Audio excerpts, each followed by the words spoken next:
ಎಲ್ಲರಿಗೂ ನಮಸ್ಕಾರ. ನಾವು ಮಲೇಷಿಯಾದಲ್ಲಿರುವಂಥ ಮಲಾಕಾ ಸಿಟಿಗೆ ಟ್ರಿಪ್ಪಿಗೆ ಹೋಗಿದ್ವಿ. ಸಿಂಗಾಪುರ್ಲಿಂದ ಮಲೇಷಿಯಾಗೆ ನಾವು ಬಸ್ಸಲ್ಲೇ ಹೋಗ್ಬೋದು. 5 ಅವರ್ಸ್ ಜರ್ನಿ ಆಗುತ್ತೆ. ಇದು ಬೇ ಲಗೂನ್ ಪಾರ್ಕ್ ರೆಸಾರ್ಟ್ ಅಂಥೇಳಿ ಸಖತ್ತಾಗಿದೆ ರೀ. ಈ ಸ್ಲೈಡ್ ಅಂತೂ ಮಸ್ತ್ ಎಕ್ಸ್ಪೀರಿಯನ್ಸ್. ಬಟ್ ಒಂದ್ಸಲ ಮಾಡಿದ್ರೆ ನನ್ನ ಅಮ್ಮ ಅಂತಂತಂದೆ. ಬಟ್ ರಘು ಆರ್ಯ ಅಂತೂ ಫುಲ್ ಎಂಜಾಯ್ ಮಾಡ್ತಾಯಿದ್ರು. ಒನ್ ಮೋರ್ ಅಂತ ಹೇಳಿ ಎಲ್ಲ ಸ್ಲೈಡ್ಸನ್ನು ಟ್ರೈ ಮಾಡ್ತಾಯಿದ್ರು. ಸಖತ್ತಾಗಿತ್ತು experience. Travelling is most powerful way of self feeling ಅಂತಾರೆ. ನಾವು ಟ್ರಾವೆಲ್ ಮಾಡಿದಾಗ ಬೇರೆ ಕಂಟ್ರಿನೇ ಅಂತಲ್ಲ, ಕರ್ನಾಟಕದಲ್ಲಿ ಬೇರೆ ಜಾಗ ನ್ಯೂ ಪ್ಲೇಸಿಗೆ ಹೋದಾಗ ನಮ್ಗೆ ಮೈಂಡ್ ರಿಲ್ಯಾಕ್ಸ್ ಆಗುತ್ತೆ ಮತ್ತು ನಮ್ಮ ಸ್ಟ್ರೆಸ್ ಅನ್ನೋದು ರೆಡ್ಯೂಸ್ ಆಗುತ್ತೆ. ಫ್ಯಾಮ್ಲಿ ಜೊತೆ ನೈಸ್ ಟೈಮ್ ಅಂತ ಅನ್ಬೋದು. ಈ ಮಲಾಕಾ ಸಿಟಿ ಅನ್ನೋದು ಹಿಸ್ಟಾರಿಕಲ್ ಪ್ಲೇಸ್ ಮಲೇಷಿಯಾದಾಗ. ಓಲ್ಡೆಸ್ಟ್ ಮಲೇಷಿಯನ್ ಸಿಟಿ ಅಂತ ಅನ್ಬೋದು.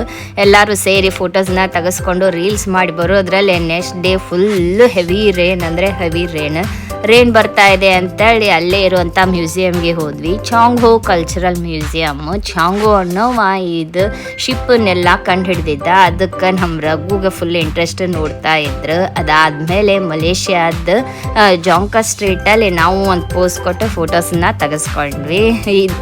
ಡಸ್ ಸ್ಕ್ವೇರ್ ಇದು ವಿಕ್ಟೋರಿಯಾ ಫೌಂಟೇನ್. ನಮ್ಮ ಆರ್ಯ ನೋಡಿ ಪೋಸ್ ಕೊಡ್ತಾ ಇದ್ದಾನೆ. ಫೇಮಸ್ ಪ್ಲೇಸ್ ಇದು. ಏನಂದರೆ ಇಲ್ಲಿ ಡಚ್ ಅಡ್ಮಿನಿಸ್ಟ್ರೇಟಿವ್ ಬಿಲ್ಡಿಂಗ್ ಇದೆಲ್ಲ ಇದೆ. ಅಲ್ಲಿಂದ ನಾವು ಫೇಮಸ್ ಪ್ಲೇಸ್ ಅಂದ್ರೆ ಮಲಾಕಾ ರಿವರ್. ಬ್ಯೂಟಿಫುಲ್ ಆಗಿದೆ ಅಲ್ಲ. ಅಲ್ಲಲ್ಲಿ ಫೋಟೋ ಬೂತನ್ನ ಮಾಡಿದ್ರೆ ಫೋಟೋ ಸ್ಪಾಟ್ ಇತ್ತು. ನಾವು ಫೋಟೋ ಬಿಡ್ತೇವೆ, ಆ ಫೋಟೋ ತೆಗೆಸ್ಕೊಂಡ್ವಿ. ಆಮೇಲೆ ಈ ರೀತಿ ನದಿ ದಂಡಿಗೆ ಎಲ್ಲ ಕಾಫಿ ಶಾಪ್, ಫುಡ್ ಎಲ್ಲ ಇಟ್ಟಿದ್ರು.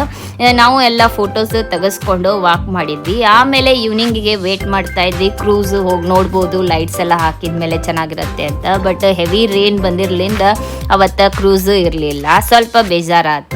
ಇದೆಲ್ಲ ನೋಡಿ ಲೈಟ್ಸ್ ಆನ್ ಮಾಡಿದ್ಮೇಲೆ ಹೇಗಿತ್ತಂತ ಹೇಳಿ. Sometimes the best solution is to rest, relax and recharge. ನಮ್ಮ ಮೈಂಡ್ ರಿಲ್ಯಾಕ್ಸ್ ಆದಮೇಲೆ ಇನ್ನೂ ಪವರ್ಫುಲ್ ಆಗಿ ವರ್ಕ್ ಮಾಡುತ್ತೆ ಅಂತೆ.